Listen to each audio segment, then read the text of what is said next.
Hello everyone, welcome to today's current affairs session.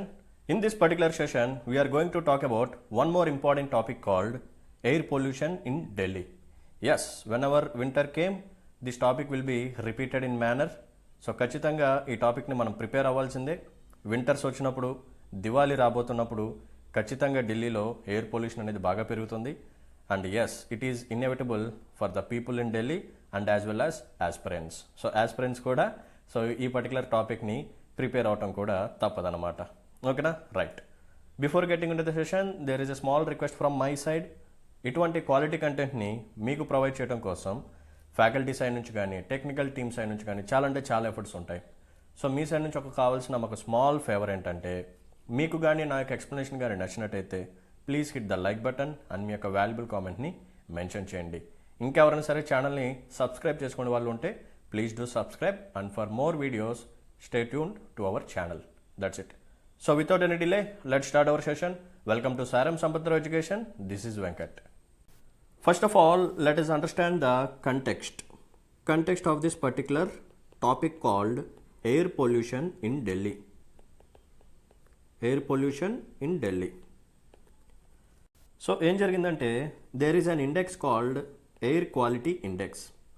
So air quality index ప్రకారం ఢిల్లీలో ఈ pollution level ఎంతకి rise అయిందంటే, it reach to severe category of value around 470. So 470 వాల్యూకి వచ్చిందనమాట. So 470 value అనేది చాలా highest value. So value కానీ పెరిగితే ఆటోమేటిక్గా పొల్యూషన్ అనేది ఎక్కువ ఉన్నట్టు అనమాట, according to air quality index. So ఇది కంటెక్స్ట్ అనమాట. సో ఎయిర్ క్వాలిటీ ఇండెక్స్ అనేది it is used to measure the quality of air and it is used to convey to the people. So ప్రజలకు అర్థమయ్యే విధంగా ఎయిర్ క్వాలిటీ ఎలా ఉంది, ఓకేనా, so pollution level ఎలా ఉంది అని చెప్పి మెజర్ చేయడానికి మనకి ఈ ఎయిర్ క్వాలిటీ ఇండెక్స్ మనం యూజ్ చేస్తూ ఉంటాం. సో ఢిల్లీలో ఎయిర్ క్వాలిటీ ఇండెక్స్ చూపించిన రిజల్ట్ ప్రకారం వాల్యూ వచ్చేసరికి 470, which is a severe category. So ఇంకా డిఫరెంట్ కేటగిరీస్ ఉంటాయి, అవన్నీ అప్కమింగ్ ఈ సెషన్లోనే మీకు తర్వాత తెలుస్తుంది అనమాట. పర్ఫెక్ట్. అసలు వాట్ ఆర్ ద రీజన్స్? ఢిల్లీలో ఇంత పొల్యూషన్ ఉండటానికి రీజన్స్ ఏంటి, కారణాలు ఏంటి?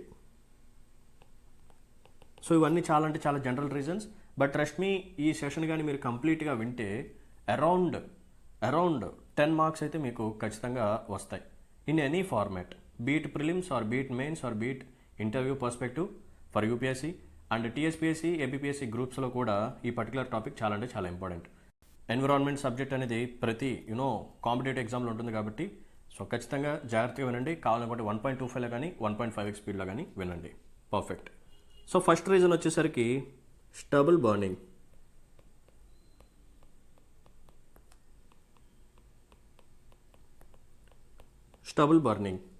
ఎస్. సో మనందరికీ తెలుసు, ఇండియన్ అగ్రికల్చర్ సిస్టమ్ ఏదైతే ఉందో, ఒక క్రాప్ సీజన్కి ఇంకొక క్రాప్ సీజన్కి మధ్యలో డ్యూరేషన్ అనేది, గ్యాప్ అనేది చాలా తక్కువ ఉంటుంది. సో హార్వెస్ట్ అయిపోగానే నెక్స్ట్ క్రాప్ సీజన్కి సాయిల్ రెడీగా ఉండాలి అంటే ఈ స్టబుల్ని రిమూవ్ చేసి, ఓకేనా, స్టబుల్ని మాన్యువల్గా రిమూవ్ చేసి మొత్తం మళ్ళీ సాయిల్ రెడీ అవడానికి చాలా అంటే చాలా టైం పడుతుంది. సో మనకి చాలా తక్కువ టైం ఉంది కదా, అందుకని చెప్పి ఫార్మర్స్ ఏం చేస్తారంటే, సో ఈ రిమైనింగ్ క్రాప్ రెసిడ్యూ ఏదైతే ఉందో, నథింగ్ బట్ స్టబుల్ అనేది ఏదైతే ఉందో దాన్ని బర్న్ చేసేస్తారు. సో ఇలా బర్న్ చేసినప్పుడు ఏమవుతుంది, so huge amount of smoke release అవుతుంది. సో స్టబుల్ని బర్న్ చేసినప్పుడు స్మోక్ రిలీజ్ అవుతుంది. అండ్ ఆ స్టబుల్లో మనకి ఏముంటాయి అంటే, మనం అప్పటి వరకు స్ప్రే చేసిన పెస్టిసైడ్స్ కానీ, ఫర్టిలైజర్స్ కానీ, డిఫరెంట్ కెమికల్స్ కానీ, ఇవన్నీ ఆ పర్టికులర్ స్టబుల్లో ఉంటాయి అన్నమాట. ఇప్పుడు అవన్నీ ఏమవుతాయి, అట్మాస్ఫియర్లోకి, ఎయిర్లోకి రిలీజ్ అవుతాయి. Point number 1. సో ముఖ్యంగా ఈ స్టబుల్ బర్నింగ్ ఎక్కడ జరుగుతుందంటే, ఢిల్లీకి పక్కన ఉన్న స్టేట్స్, ముఖ్యంగా హర్యానా అండ్ పంజాబ్. సో ఈ 2 స్టేట్స్ నుంచి మనకి స్టబుల్ బర్నింగ్ అనేది ఢిల్లీ మీద ఇంపాక్ట్ చేస్తూ ఉంటుంది. ఓకేనా, హర్యానాలో జరిగే స్టబుల్ బర్నింగ్, పంజాబ్లో జరిగే స్టబుల్ బర్నింగ్. సో అది మొత్తం ఎక్కడ ఇంపాక్ట్ చూపిస్తుందంటే, మన నేషనల్ క్యాపిటల్ రీజన్ ఢిల్లీ మీద ఎక్కువగా ఇంపాక్ట్ చూపిస్తూ ఉంటుంది. So this is reason number 1. And second reason వచ్చేసరికి ట్రాఫిక్ పొల్యూషన్.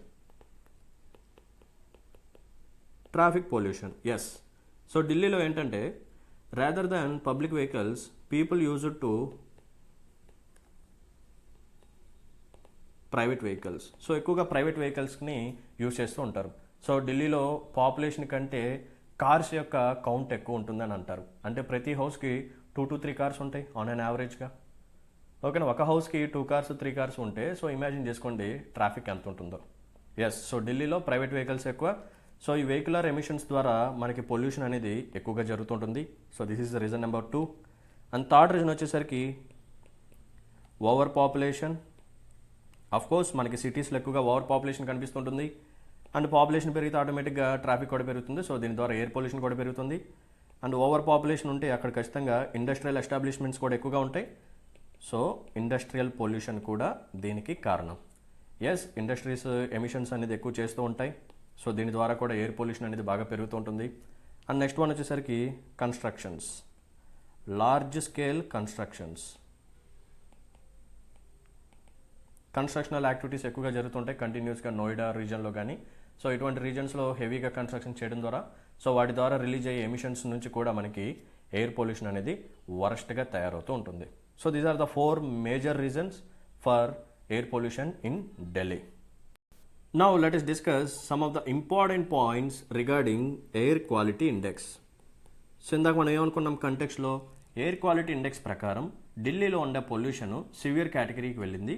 వాల్యూ వచ్చేసరికి అరౌండ్ 470కి రీచ్ అయింది ఎట్ పీక్ టైం అని చెప్పి మనం మాట్లాడుకున్నాం. సో ఎయిర్ క్వాలిటీ ఇండెక్స్ గురించి కొన్ని ఇంపార్టెంట్ పాయింట్స్ మనం మాట్లాడుకుందాం. First of all, air quality index ఏదైతే ఉందో it is an yardstick. It is an yardstick used to measure, which is used to measure the quality of air. Quality of air, and later we convey it to public. So పబ్లిక్కి అర్థమయ్యే విధంగా ఒక value రూపంలో మనం చూపిస్తూ ఉంటాం. Yes, air quality index అనేది so it is a device. So with this device we're going to calculate the quality of air in a particular region. So calculate చేసిన తర్వాత ఏం చేస్తాం, ఎస్ సో సివియర్గా ఉంది, మోడరేట్గా ఉంది, గుడ్, సాటిస్ఫాక్టరీ, ఇలా కొన్ని కేటగిరీస్ ఉంటాయి. సో దాన్ని బేస్ చేసుకొని ప్రజలకు అర్థమయ్యే విధంగా వాళ్ళు ఉండే రీజియన్లో ఎయిర్ క్వాలిటీ ఎలా ఉంది అని చెప్పి వాళ్ళకి తెలిసే విధంగా మనం ఈ వాల్యూస్ కానీ లేకపోతే కేటగిరీస్ని బేస్ చేసుకొని వాళ్ళకి కన్వే చేస్తూ ఉంటాం. ఈ ఎయిర్ క్వాలిటీ ఇండెక్స్ ఏదైతే ఉందో ఇది ఏ పొల్యూటెంట్స్ని మెజర్ చేస్తుంది, ఏ పొల్యూటెంట్స్ని మెజర్ చేస్తుంది. ఫస్ట్ వన్ వచ్చేసరికి particulate matter 2.5 PM 2.5 and particulate matter 10, ozone, carbon monoxide, nitrogen oxide, sulphur dioxide, methane and benzene etcetera. ఇటువంటి హార్మ్ఫుల్ పొల్యూటెంట్స్ని ఈ ఎయిర్ క్వాలిటీ ఇండెక్స్ మెజర్ చేస్తుంటుంది. సో మెజర్ చేసి ఏం చేస్తుంది, it will give some categories. Yes, ఈ పర్టికులర్ రీజియన్లో ఎయిర్ పొల్యూషన్ ఈ లెవెల్లో ఉంది, ఇంత వాల్యూ ఉంది, ఈ కేటగిరీలో ఉంది అని చెప్పి కొన్ని కేటగరైజేషన్ చేశారనమాట. సో ఆ కేటగిరీస్ కూడా నేను చెప్తుంటాను, జాగ్రత్తగా నోట్ డౌన్ చేసుకోండి. ఒకవేళ ఎయిర్ క్వాలిటీ ఇండెక్స్ ప్రకారం వాల్యూ 0 to 50 కానీ ఉంటే it is a good quality of air. అక్కడ క్వాలిటీ ఆఫ్ ఎయిర్ అనేది చాలా మంచిగా ఉంది. So there is no harmful effects. ఒకవేళ ఎయిర్ క్వాలిటీ ఇండెక్స్ ప్రకారం ఒక పర్టికులర్ రీజన్లో వాల్యూ 51 to 100 ఉంటే it is satisfactory. Okayish, no problem, okayish. అదే ఒకవేళ 101 to 200 వాల్యూ కానీ చూపిస్తే it is moderately polluted. It is moderately polluted, perfect. ఒకవేళ వాల్యూ 201 to 300 అని చూపిస్తే 201 to 300 అని చూపిస్తే it is poor air quality. Yes, it is poor air quality. ఒకవేళ వాల్యూ 301 to 400 చూపిస్తే it is high value. So quality of air is very very poor. And last and final categorization value వచ్చేసరికి 401 to 450 కానీ చూపిస్తే it is severe category. And yes, so ఇందా మనం మాట్లాడుకున్నాం కదా, so ఈ కేటగిరీని చూపించడం జరిగిందనమాట. సో ఢిల్లీలో severe air quality index categorisation అయితే జరిగింది. సో అక్కడ వాతావరణం అనేది చాలా అంటే చాలా పొల్యూటెంట్గా మారిపోయింది. సో రీజన్స్ ఏంటో మాట్లాడుకున్నాం కదా. సో చాలా అంటే చాలా రీజన్స్ ఉన్నాయి. హర్యానా, పంజాబ్లో జరిగే స్టబుల్ బర్నింగ్, దానికి ఇంపాక్ట్ వచ్చేసరికి ఢిల్లీ మీద పడుతుంది. అండ్ ఢిల్లీలో ప్రైవేట్ వెహికల్స్ చాలా ఎక్కువ ఉంటాయి. సో దీని ద్వారా వెహికులర్ పాపులేషన్ చాలా ఎక్కువగా ఉంటుందన్నమాట. అండ్ నెక్స్ట్ వన్ వచ్చేసరికి ఇండస్ట్రియల్ ఎమిషన్స్ చాలా ఎక్కువ అండ్ ఎప్పుడు కంటిన్యూస్గా లార్జ్ కన్స్ట్రక్షన్ యాక్టివిటీస్ జరుగుతూనే ఉంటాయి. సో దీని ద్వారా మన ఢిల్లీలో పొల్యూషన్ అనేది ఎప్పుడు ఎక్కువగానే ఉంటుంది. మరి ఇంత ఎయిర్ పొల్యూషన్ ఎక్కువ ఉంటే ఆటోమేటిక్ ఏమవుతుంది, హ్యూమన్ హెల్త్ మీద చాలా నెగిటివ్ ఇంపాక్ట్స్ అయితే పడుతూ ఉంటాయి. హ్యూమన్ హెల్త్ మీద చాలా అంటే చాలా నెగిటివ్ ఇంపాక్ట్స్ పడుతూ ఉంటాయి. సో ఎటువంటి ఇంపాక్ట్స్ లైక్ స్కిన్ ఇరిటేషన్ రావటం కానీ, నేసల్ బ్లాకేజ్ లేకపోతే ఆస్మా, లేకపోతే వాటరింగ్ ఆఫ్ ఐస్, లేకపోతే ఫ్లూ, బ్రాంకైటిస్ అండ్ ఇంకా కంజక్టివిటీ ఎక్సెట్రా. ఇటువంటి హెల్త్ ప్రాబ్లమ్స్ వచ్చే ఛాన్స్ ఉంది. ఎస్, మనకి ఎయిర్ క్వాలిటీ కానీ బాగోపోతే, ఎయిర్ కానీ పొల్యూటెడ్గా ఉంటే, అటువంటి ఎయిర్ని కానీ మనం బ్రీతింగ్ చేస్తే మనకి లంగ్స్లో డిసీజెస్ రావటం, ఓకేనా, లేకపోతే బ్రెయిన్కి కానీ ఇలాగా చాలా అంటే చాలా నెగిటివ్ ఇంపాక్ట్స్ అయితే ఉంటాయి. సో అవన్నీ మనం రాసాము. సో హ్యూమన్ హెల్త్ మీద చాలా అంటే చాలా ఇంపాక్ట్ ఉంటుంది. అండ్ గవర్నమెంట్ ఆఫ్ ఇండియా ఏం చేసిందంటే ఒక కొత్త ఇనిషియేటివ్ తీసుకొచ్చింది, ఒక కొత్త అప్లికేషన్ లాగా. సో అప్లికేషన్ పేరేంటంటే Sameer application app. It is an app.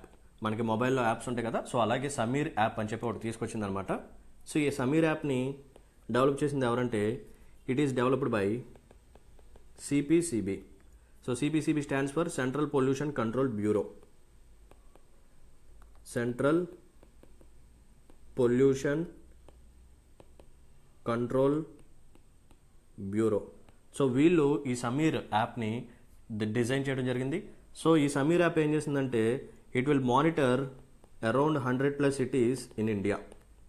ఇండియాలో అరౌండ్ 100+ సిటీస్లో నేషనల్ ఎయిర్ క్వాలిటీ ఇండెక్స్ని క్యాలిక్యులేట్ చేస్తూ ఉంటుందన్నమాట. సో ఫోకస్డ్గా ఒక 100 సిటీస్ లాగా మనం టార్గెట్గా పెట్టుకొని, సో ఈ సిటీస్లో పొల్యూషన్ ఎలా ఉంది అని చెప్పి మానిటరింగ్ చేస్తూ ఉంటుందన్నమాట ఈ సమీర్ యాప్. సో మనం ఒకవేళ సమీర్ యాప్ని ఇన్స్టాల్ చేసుకొని మనం ఫర్ సపోజ్ ఎక్కడైతే హైదరాబాద్ సిటీయో లేకపోతే విజయవాడ, వైజాగ్ అని చెప్పి మనం కానీ అక్కడ పెడితే, ఎస్ విజయవాడ సిటీలో ఎయిర్ క్వాలిటీ ఇండెక్స్ ఎంత ఉంది, హైదరాబాద్లో ఎంత ఉంది, వైజాగ్లో ఎంత ఉంది, ఇలా డిఫరెంట్ సిటీస్ అయితే మనం మానిటరింగ్ చేసి సో దానికి తగ్గట్టుగా మనం అయితే ప్లానింగ్ అనేది చేసుకుంటూ ఉండొచ్చు. ఓకేనా. So Sameer app, so it is an application which is designed by and developed by CPCB, central pollution control bureau. Perfect. So topic వచ్చేసరికి air pollution in Delhi. So ఢిల్లీలో ఎయిర్ పొల్యూషన్ చాలా అంటే చాలా ఎక్కువగా ఉంది కదా. సో దీన్ని ట్యాకిల్ చేయడానికి, సో వింటర్ వచ్చేసింది అండ్ దివాళీ కూడా వచ్చేస్తూ ఉంటుంది. అండ్ హర్యానా, పంజాబ్లో స్టబుల్ బర్నింగ్ కూడా ఇప్పుడు బాగా స్టార్ట్ అయిపోతూ ఉంటుంది. సో దాని ద్వారానే ఎయిర్ క్వాలిటీ ఇండెక్స్లో సివియర్ కేటగిరీ అయితే మనకి చూపించింది. సో అందుకని ఇటువంటి సిచ్యువేషన్ నుంచి ఎయిర్ పొల్యూషన్ మనం రెడ్యూస్ చేయడానికి, పీపుల్ యొక్క హెల్త్ని కాపాడుకోవడానికి ఢిల్లీ గవర్నమెంట్ ఏం చేసిందంటే ఒక 15-point యాక్షన్ ప్లాన్ని తీసుకొచ్చింది. Most important 15-point action plan. So ఈ యాక్షన్ ప్లాన్లో ఉండే స్టెప్స్ ఏవైతే ఉన్నాయో వీటిని మీరు యూజ్ చేసుకోవచ్చు. You can recommend it. So మీకు ఎప్పుడైనా సరే ఎయిర్ పొల్యూషన్ మీద మెయిన్స్లో క్వశ్చన్ వచ్చినా సరే, సో అక్కడ ఈ 15-point యాక్షన్ ప్లాన్కి సంబంధించిన స్టెప్స్ని మీరు యూజ్ చేసుకోవచ్చు. చాలా అంటే చాలా బాగుంటాయి. జాగ్రత్తగా వినండి. 15 points నేను రాసి దాని తాలూకా ఎక్స్ప్లెనేషన్ కూడా నేను చెప్తాను. ఓకేనా. So please pay attention and note down all these 15 points and use it for future references. Perfect. So దీన్ని ఏమని చెప్పి పిలుస్తారంటే, ఈ 15-point యాక్షన్ ప్లాన్ని వింటర్ యాక్షన్ ప్లాన్ అని చెప్పి పిలుస్తాం. Right. So what is the first point? First step ఏంటంటే identifying hotspots.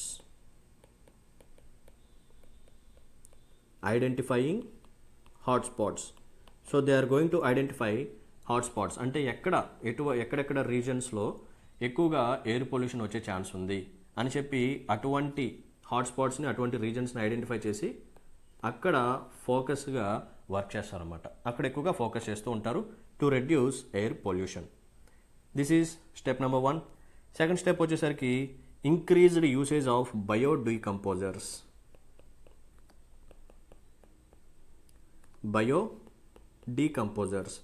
So biodecomposers ఏవైతే ఉన్నాయో వీటి యొక్క యూసేజ్ని పెంచబోతున్నారు. So you can get a doubt, sir what are biodecomposers? Biodecomposers అంటే ఏంటి? ఎస్, ఇందాక ఒక ప్రాబ్లం చెప్పాను, ఏంటి? Stubble burning, right? Stubble burning. So stubble అంటే ఏంటి? Crop residue. అంటే సో ఇది ల్యాండ్ అనుకోండి. సో మనం ఏం చేస్తాము? క్రాప్స్ని వేస్తాము. సో క్రాప్స్ ఇలా గ్రో అవుతాయి కింద రూట్స్. సో మనకు హార్వెస్ట్ టైంలో ఇక్కడి వరకు మనం కట్ చేసేస్తాం అనమాట. సో ఇదంతా మనకి క్రాప్ రెసిడ్యూ లాగా మిగిలిపోతుంది. సో రైతు ఏం చేస్తాడంటే నెక్స్ట్ క్రాప్ సీజన్కి ఎక్కువ టైం లేకపోవడం ద్వారా ఈ పైన ఈ క్రాప్ రెసిడ్యూ మొత్తాన్ని బర్న్ చేసేస్తాడనమాట. సో దీని ద్వారా ఇక్కడ స్టోర్ అయిపోయి ఉన్న పెస్టిసైడ్స్ కానీ, ఫర్టిలైజర్స్ కానీ, అదర్ కెమికల్స్ కానీ ఇవన్నీ అట్మాస్ఫియర్లోకి రిలీజ్ అయ్యి మనకి ఎయిర్ పొల్యూషన్ అనేది రావడం అనేది జరుగుతుంది. గ్రీన్ హౌస్ గ్యాసెస్ ఎమిషన్స్ కూడా జరిగి గ్లోబల్ వార్మింగ్కి ఇది కూడా ఒక ఫ్యాక్టర్ అనమాట. సో దీన్ని మనం కంట్రోల్ చేయాలి. సో ఈ బయోడీకంపోజర్స్ ఏం చేస్తాయంటే, so it is like a liquid. So దీన్ని మనం స్ప్రే చేయాలి. We have to spray it. దేని మీద? ఈ స్టబుల్ మీద మనం స్ప్రే చేయడం జరుగుతుంది. సో ఇలా స్ప్రే చేసినప్పుడు ఏమవుతుంది అనుకుంటున్నారు? ఈ డీకంపోజర్స్ ఏవైతే ఉన్నాయో అవి ఈ స్టబుల్ని డీకంపోజ్ చేసేస్తాయి. సో డీకంపోజెస్ చేసేస్తాయి అనమాట. ఇలా డీకంపోజ్ చేసిన తర్వాత ఈ స్టబుల్ని మనం మాన్యూర్ లాగా యూస్ చేసుకోవచ్చు, లైక్ ఎరువుల్లాగా యూస్ చేసుకోవచ్చు అనమాట. సో మాన్యూర్ మనకి ఏం చేస్తుంది? It will increase soil fertility. Soil fertility increase చేస్తుంది. అండ్ ఎడిషనల్గా మనం ఎక్కువగా ఫర్టిలైజర్స్ని స్ప్రే చేయాల్సిన అవసరం లేదు. ఎందుకు? ఫర్టిలైజర్ యొక్క డ్యూటీ ఏంటి? To increase soil fertility. ఇప్పుడు మనం ఏం చేస్తున్నాము? ఆల్రెడీ మిగిలిపోయిన స్టబుల్ని బయోడీకంపోజర్ స్ప్రే చేయడం ద్వారా సో ఇప్పుడు ఏం జరుగుతుంది? ఆ స్టబుల్ని మనం మాన్యూర్ లాగా, ఎరువుల్లాగా యూజ్ చేయొచ్చు. సో సాయిల్కి కావాల్సిన ఫర్టిలిటీ ఈ స్టబుల్ డీకంపోజ్ అయిపోవడం ద్వారా వచ్చేస్తుంది అనమాట. సో ఇప్పుడు అడిషనల్గా మనం ఫర్టిలైజర్స్ని ఎక్కువగా స్ప్రే చేయాల్సిన అవసరం లేదు. సో దీని ద్వారా మనం ఏం చెప్పొచ్చు అంటే ఫార్మర్కి అయ్యే కాస్ట్ ఆఫ్ ఇన్పుట్ ఏదైతే ఉందో ఇది ఇప్పుడు తగ్గుతుంది. ఓకేనా? So cost of input for farmers will reduce. So దీని ద్వారా ఫార్మర్స్కి ఇన్కమ్ పెరిగే ఛాన్స్ ఉందన్నమాట. Very very important. So biodecomposers use చేయడం ద్వారా మనం స్టబుల్ బర్నింగ్ని రెడ్యూస్ చేస్తున్నాం. సో ఆ స్టబుల్ ఏదైతే ఉందో అది డీకంపోజ్ అయిపోతుంది. సో అలా డీకంపోజ్ అయిపోయిన స్టబుల్ని మనం మాన్యూర్ లాగా యూజ్ చేయొచ్చు. సో దీని ద్వారా సాయిల్ ఫర్టిలిటీ పెరుగుతుంది. సో ఆల్రెడీ మనం ఇంకా ఫర్టిలైజర్స్ స్ప్రే చేయాల్సిన అవసరం అయితే లేదు, తగ్గించవచ్చు అనమాట. సో ఇప్పుడు ఫర్టిలైజర్స్ని ఎక్కువగా ఫార్మర్స్ కొనాల్సిన అవసరం అయితే లేదు. సో కాస్ట్ ఆఫ్ ఇన్పుట్ అనేది తగ్గిపోతుంది అండ్ ఫార్మర్స్కి వచ్చే ఇన్కమ్ అనేది పెరుగుతుంది అనమాట. Okay, right. And third point, ఇప్పుడు వరకు మనం 2 పాయింట్స్ మాట్లాడుకున్నాం. థర్డ్ పాయింట్ ఏంటంటే, సో ఇందాక నేనేం చెప్పాను రీజన్స్లో, large scale construction activities. So ఇటువంటి కన్స్ట్రక్షన్ యాక్టివిటీస్కి వీళ్ళు ఏం చేశారంటే they will provide some guidelines. What are those guidelines? Dust pollution guidelines for construction sites. So ఈ కన్స్ట్రక్షన్ సైట్స్ ఏవైతే ఉన్నాయో వాళ్ళకి గైడ్లైన్స్ అనేది ప్రొవైడ్ చేస్తారు to control dust pollution. So హెవీగా వాళ్ళు కన్స్ట్రక్షన్ యాక్టివిటీస్ చేయడం ద్వారా ఈ డస్ట్ అనేది రిలీజ్ అయ్యి ఎయిర్ పొల్యూషన్ అనేది పెరుగుతుంది కదా. సో వాళ్ళకి కొన్ని గైడ్లైన్స్ అనేది ప్రొవైడ్ చేయడం జరుగుతుంది అనమాట. So this is point number 3. Next point వచ్చేసరికి mechanical road cleaning. Mechanical road cleaning. So మనకి రోడ్స్ మీద కానీ హ్యాష్ కానీ డస్ట్ కానీ ఉందనుకోండి, సో ఏదైనా ఒక లారీ కానీ బస్సు కానీ ఫాస్ట్గా వెళితే ఆటోమేటిక్గా ఆ డస్ట్, ఆ యాష్ అనేది మళ్ళీ ఎయిర్లోకి రిలీజ్ అవుతుంది. సో దీని ద్వారా పెడస్ట్రైన్స్కి కానీ లేకపోతే ఇలా బైక్ మీద వెళ్ళే ట్రావెలర్స్కి కానీ చాలా అంటే చాలా ప్రాబ్లమ్స్ ఫేస్ చేస్తుంటారు. సో అందుకని చెప్పి వీళ్ళు ఏం చేస్తారంటే వీళ్ళు కొన్ని ట్రక్స్ని పంపించి వాటర్ స్ప్రింక్లింగ్ చేస్తూ ఉంటారు. ఆ డస్ట్ని అక్కడ నుంచి రిమూవ్ చేసేస్తూ ఉంటారు. దాంతోపాటు యాంటీ స్మాగ్ గన్స్ని కూడా యూజ్ చేస్తారన్నమాట to clean roads. This is step number 4. Now let's talk about step number 5. So 5th step వచ్చేసరికి they are going to set up some teams to examine PUC certificates. So మనందరికీ తెలుసు vehicles. So vehicles ఎక్కువగా మనం use చేస్తూ ఉంటాం. ఢిల్లీలో private vehicles చాలా ఎక్కువగా ఉంటాయి. సో దీని ద్వారా వెహికులర్ ఎమిషన్స్ బాగా ఎక్కువగా జరిగి ఎయిర్ పొల్యూషన్ అనేది ఢిల్లీలో ఎక్కువగా వస్తూ ఉంటుంది. సో ఢిల్లీ గవర్నమెంట్ ఏం చేస్తుందంటే కొన్ని టీమ్స్ని సెటప్ చేసి ఓకేనా, కొన్ని టీమ్స్ని సెటప్ చేసి సో ఈ వెహికల్స్ని ఆపి సో వాళ్ళ యొక్క సర్టిఫికేట్స్ చెక్ చేసి ఈ ఓల్డర్ వెహికల్స్ ఏవైతే ఉన్నాయో it can be either diesel vehicles or petrol vehicles, వాటిని ఇంకా ఆపేస్తారన్నమాట. ఒక 10 years అయిపోయిన డీజిల్ వెహికల్స్ లేకపోతే 15 years అయిపోయిన పెట్రోల్ వెహికల్స్ వాటిని ఇంకా ఆపేసి yes you can't use this vehicle. So ఎందుకంటే ఇంత ఓల్డ్ వెహికల్ని మీరు యూజ్ చేస్తే దీని ద్వారా వచ్చే వెహికులర్ ఎమిషన్స్ చాలా ఎక్కువగా ఉంటాయి. సో మీ సర్టిఫికేట్స్ ప్రకారం ఇది చాలా ఓల్డ్ వెహికల్ అనమాట, so you can't use it. So దీన్ని ఆపేసి వేరే బండికి షిఫ్ట్ అవ్వండి అని చెప్పి వాళ్ళకి కొన్ని గైడ్ లైన్స్ ఇటువంటివి ఇస్తూ ఉంటారన్నమాట. ఓకేనా, పర్ఫెక్ట్. సో 5th స్టెప్ అయిపోయింది. 6th స్టెప్ వచ్చేసరికి identifying jam prone roads. Identifying jam prone roads. So ఎక్కువగా ట్రాఫిక్ జామ్ అయిపోయే రోడ్స్ ఏవైతే ఉన్నాయో వాటిని ఐడెంటిఫై చేసి అక్కడ అటువంటి రోడ్స్కి ఆల్టర్నేటివ్ రూట్స్ని వీళ్ళు ప్రొవైడ్ చేయబోతున్నారు. సో కంటిన్యూస్గా ట్రాఫిక్ జామ్ అయిపోతే వెహికల్స్ అక్కడే ఆగిపోయి ఉంటాయి, అవునా. సో ఒక 1 hour 2 hours కూడా అక్కడే ఆగిపోయి ఉంటుంది ట్రాఫిక్ జామ్. సో దాని ద్వారా ఏమవుతుంది, వెహికల్స్ అన్నీ ఆన్లోనే ఉంటాయి. సో కంటిన్యూస్గా అక్కడ ఆ సైలెన్సర్స్లో నుంచి మనకి ఎమిషన్స్ అనేది జరుగుతూనే ఉంటుంది. సో ఆ పర్టికులర్ రీజియన్లో ఒకేసారి అన్ని వెహికల్స్ ఆగిపోవడం ద్వారా సౌండ్ పొల్యూషన్, కంటిన్యూస్గా హార్న్స్ కొడుతుంటారు, హార్నింగ్ చేస్తూనే ఉంటారు. సో సౌండ్ పొల్యూషన్ పెరుగుతుంది, వెహికులర్ ఎమిషన్స్ అదే ఒక పర్టికులర్ రీజియన్లో కాన్సన్ట్రేట్ అయిపోయి అలాగే స్టాగ్నెంట్గా ఉండిపోయి సో అంత ఎక్కువగా ఎమిషన్స్ చేస్తూ ఉంటే ఆ పర్టికులర్ రీజియన్లో ఎయిర్ పొల్యూషన్ కూడా ఒకేసారి పీక్ స్టేజ్కి వెళ్ళిపోయే ఛాన్స్ ఉంది. సో దానికి ఏం చేయాలంటే సో ఎటువంటి జామ్, హెవీగా ట్రాఫిక్ జామ్ ఉండే రీజన్స్కి, రోడ్స్కి ఆల్టర్నేటివ్ రూట్స్ని వీళ్ళు ప్రొవైడ్ చేస్తే సో ఎక్కువసేపు ట్రాఫిక్ అనేది జామ్ అవ్వకుండా ఉంటుంది. సో దాని ద్వారా ఎయిర్ పొల్యూషన్ కూడా మనం కంట్రోల్ చేయొచ్చు. This is step number 6. Now move on to step number 7. So 7th step వచ్చేసరికి ban on waste burning. Ban on waste burning. So మనందరికీ తెలుసు, మన లోకల్ విలేజెస్లో కానీ టౌన్స్లో కానీ అక్కడక్కడ కొన్ని చోట్ల ఈ వేస్ట్ని కలెక్ట్ చేసి, ఓకేనా, వేస్ట్ని అది ప్లాస్టిక్ వేస్ట్ అవ్వచ్చు, ఎటువంటి వేస్ట్ అయినా సరే దాన్ని కలెక్ట్ చేసి వాటిని మనం బర్న్ చేస్తూ ఉంటాం. సో అటువంటి వేస్ట్ బర్నింగ్ చేయకూడదు, ఓకేనా, అటువంటి వేస్ట్ బర్నింగ్ చేయకూడదు. సో దాన్ని కూడా బ్యాన్ చేశారన్నమాట. నెక్స్ట్ 8th స్టెప్ వచ్చేసరికి surveillance to ensure use of non polluting fuel. Surveillance to ensure use of non polluting fuel. So polluting fuel ఏదైతే ఉందో it can be either wood, లేకపోతే coal కానీ, లేకపోతే కిరోసిన్ కానీ, ఇటువంటి కొన్ని పొల్యూషన్ క్రియేట్ చేసే ఫ్యూయల్స్ ఉంటాయి. సో వాటిని యూజ్ చేయకుండా, ఓకేనా, ఒక సర్వేలెన్స్ అనేది చేస్తుంటారు. సో నాన్ పొల్యూటింగ్ ఫ్యూయల్స్ని మీరు యూజ్ చేయాలి అని చెప్పి దాన్ని ప్రమోట్ చేయడానికి 8th స్టెప్ అయితే తీసుకొచ్చారన్నమాట. నెక్స్ట్ 9th స్టెప్ ఏంటంటే establishment of green war room.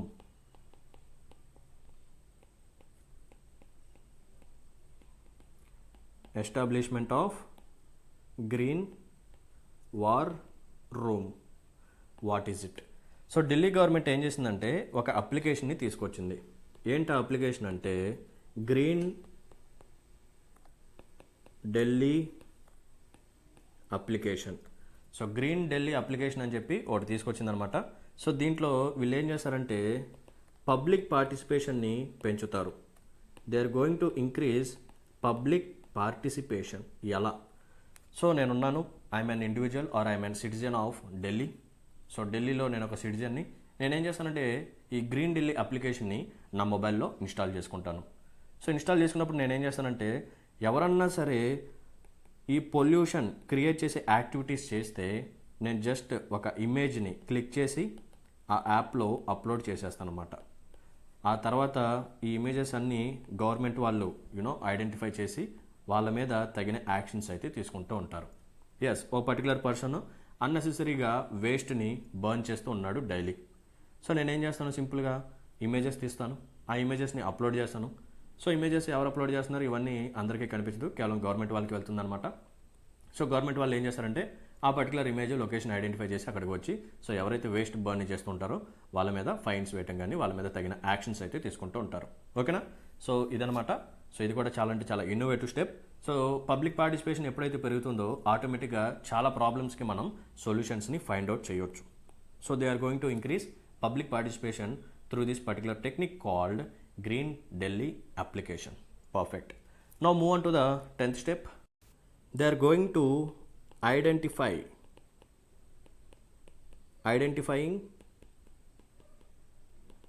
pollution source in real time. Right. So Delhi government ఏం చేసిందంటే ఐఐటి ఢిల్లీ ఇలా కొన్ని ఇన్స్టిట్యూషన్స్ని యూజ్ చేసుకొని సో వీటి ద్వారా ఏ సిటీస్లో టెక్నాలజీని యూజ్ చేసి ఏ సిటీస్లో పొల్యూషన్ ఎక్కువగా సోర్స్ అవుతూ ఉంటుంది, ఎక్కువగా రిలీజ్ అవుతుంటుంది, సో ఏ రీజన్స్లో ఎక్కువగా వస్తుంటుంది, సో అటువంటిది ఐడెంటిఫై చేసి దానికి తగ్గట్టుగా యాక్షన్స్ అయితే తీసుకుంటారన్నమాట టు మానిటర్. ఇది ముఖ్యంగా మానిటరింగ్ అనమాట. మానిటరింగ్. సో ఎటువంటి పర్టికులర్ రీజన్స్లో ఎక్కువగా పొల్యూషన్ని రిలీజ్ అవుతూ ఉంటుంది, సో అటువంటి సోర్స్ రీజన్స్ని ఐడెంటిఫై చేస్తూ ఉంటారు.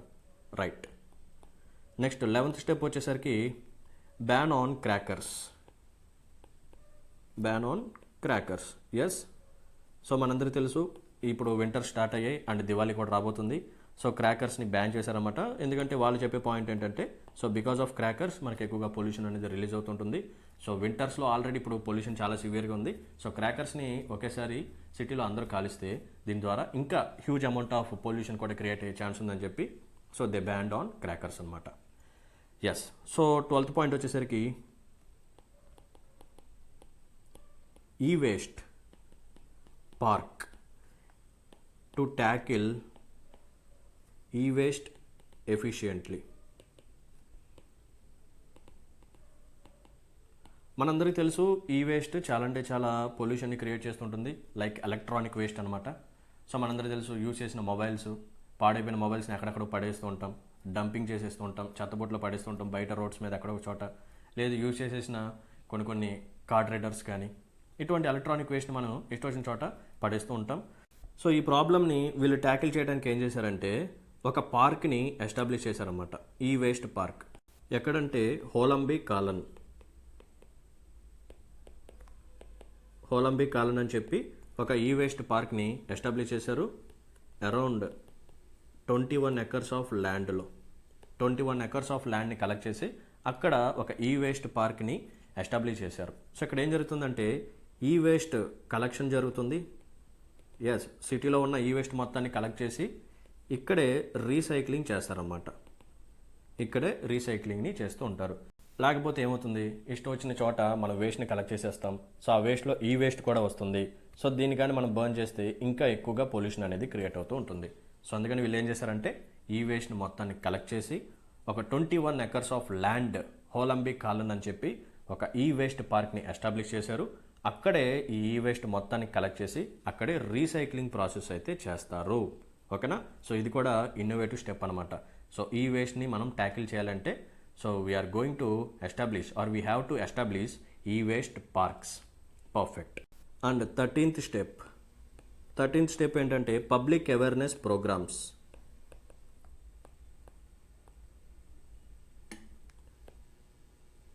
Public awareness programmes.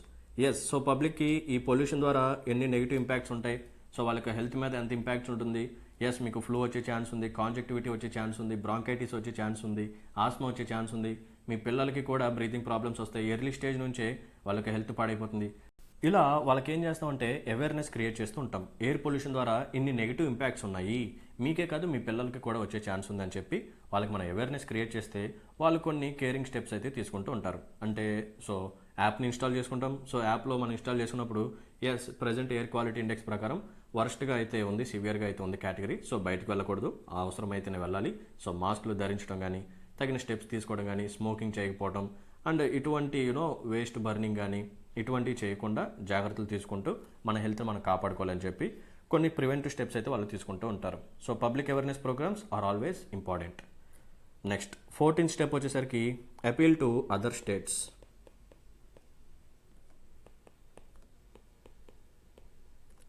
Appeal to other states. So పక్కన ఉన్న స్టేట్స్ హర్యానా కానీ పంజాబ్ కానీ ఇలా వీళ్ళు చేసే కొన్ని యాక్టివిటీస్ ద్వారా వాటి యొక్క ఇంపాక్ట్ ఢిల్లీ మీద ఎక్కువ పడుతుంది. సో ఢిల్లీలో ఎయిర్ పొల్యూషన్ అనేది పెరుగుతూ ఉంటుందన్నమాట. ఈ పాయింట్ని మనం ఎలా జస్టిఫై చేసుకోవచ్చు అంటే there is a report of centre for science and environment. Perfect. So centre for science and environment వాళ్ళు ఒక రిపోర్ట్ని రిలీజ్ చేశారు. సో వీళ్ళ రిపోర్ట్ ప్రకారం తెలిసిన డీటెయిల్స్ ఏంటంటే, ఢిల్లీలో ఉన్న ఎయిర్ పొల్యూషన్ ఏదైతే ఉందో దీనికి గల కారణం, దీనికి గల మెయిన్ కాంట్రిబ్యూషన్ ఎక్కడెక్కడ నుంచి వస్తుందని చెప్పి క్యాలిక్యులేట్ చేస్తే ఇంటర్నల్ కాంట్రిబ్యూషన్ వచ్చేసరికి, అంటే ఢిల్లీ నుంచి వచ్చే కాంట్రిబ్యూషన్ వచ్చేసరికి 31% మాత్రమే, ఎక్స్టర్నల్ సోర్సెస్ నుంచి వచ్చే కాంట్రిబ్యూషన్ మాత్రం 69%. అంటే ఢిల్లీలో జరిగే యాక్టివిటీస్ ద్వారా ఢిల్లీలో క్రియేట్ అయ్యే పొల్యూషన్ కేవలం 31% మాత్రమే. అంటే బయట జరిగే యాక్టివిటీస్, అంటే ఢిల్లీ బయట జరిగే యాక్టివిటీస్ హర్యానా నుంచి కానీ, పంజాబ్ నుంచి కానీ, ఉత్తరప్రదేశ్ నుంచి కానీ, రాజస్థాన్ నుంచి కానీ, ఇలా డిఫరెంట్ వేరే స్టేట్స్ నుంచి ఇక్కడ పొల్యూషన్ అనేది ఎక్కువగా ఇంపాక్ట్ చూపిస్తుంటుంది. సో ఎక్స్టర్నల్ సోర్సెస్ యొక్క కాంట్రిబ్యూషన్ 69% అని చెప్పి ఈ రిపోర్ట్లో తేలిందనమాట. అర్థమైంది కదా? సో ఢిల్లీలో ఉండే పీపుల్ కానీ, ఢిల్లీలో ఉండే కన్స్ట్రక్షన్ యాక్టివిటీస్ కానీ, ఢిల్లీలో ఉండే ఇండస్ట్రీస్ కానీ, ఢిల్లీలో ఉన్న వెహికులర్ ఎమిషన్స్ కానీ, సో వీటన్నిటి ద్వారా క్రియేట్ అయ్యే పొల్యూషన్ జస్ట్ 31% మాత్రమే out of 100%. So remaining 69% external sources నుంచి వస్తున్నాయి. సో అందుకని వీళ్ళు ఏం చేస్తారంటే, పక్కన స్టేట్కి బాబు మీ దండం పెడతాం, మీరు కొన్ని ప్రివెంటివ్ స్టెప్స్ తీసుకోండి, ఆ స్టబుల్ బర్నింగ్ని ఆపేయండి. సో పూసా బయో డీకంపోజర్ని యూజ్ చేయండి. సో బయో డీకంపోజర్ అంటే ఏంటి, ఇందాక మనం చెప్పుకున్నాం కదా. సో దాంట్లో ఒక ఎగ్జాంపుల్ ఏంటంటే పూసా. సో పూసా అనేది ఒక బయో డీకంపోజర్. దాన్ని యూజ్ చేస్తే స్టబుల్ని మనం మాన్యూర్ లాగా యూజ్ చేసుకోవచ్చు instead of burning. Right. So ఇది 14th step. And finally we reach to 15th step. 15th step ఏంటంటే GRAP for pollution forecast. So ఈ గ్రాప్ వాళ్ళు ఎవరైతే ఉన్నారో వాళ్ళు ఏం చేస్తారంటే డిఫరెంట్ రీజన్స్లో పొల్యూషన్ని ఐడెంటిఫై చేసి ఫోర్కాస్ట్ చేస్తూ ఉంటారు. ఎస్, సో రాబోయే 15 డేస్లో ఢిల్లీలో ఇంత పొల్యూషన్ ఉండబోతుంది, ఒక 30 డేస్లో ఎలా ఉండబోతుంది అని చెప్పి ముందుగానే వీళ్ళు ఫోర్కాస్ట్ చేస్తూ ఉంటారు. సో దాన్ని బట్టి గవర్నమెంట్ కొన్ని స్టెప్స్ తీసుకుంటూ ఉంటుంది. And what is the full form of GRAP? So GRAP stands for graded response action plan. Graded response action plan. So ఇది ఏం చేస్తుందంటే యాక్చువల్గా it will provide some guidelines and measures for what? To control air pollution.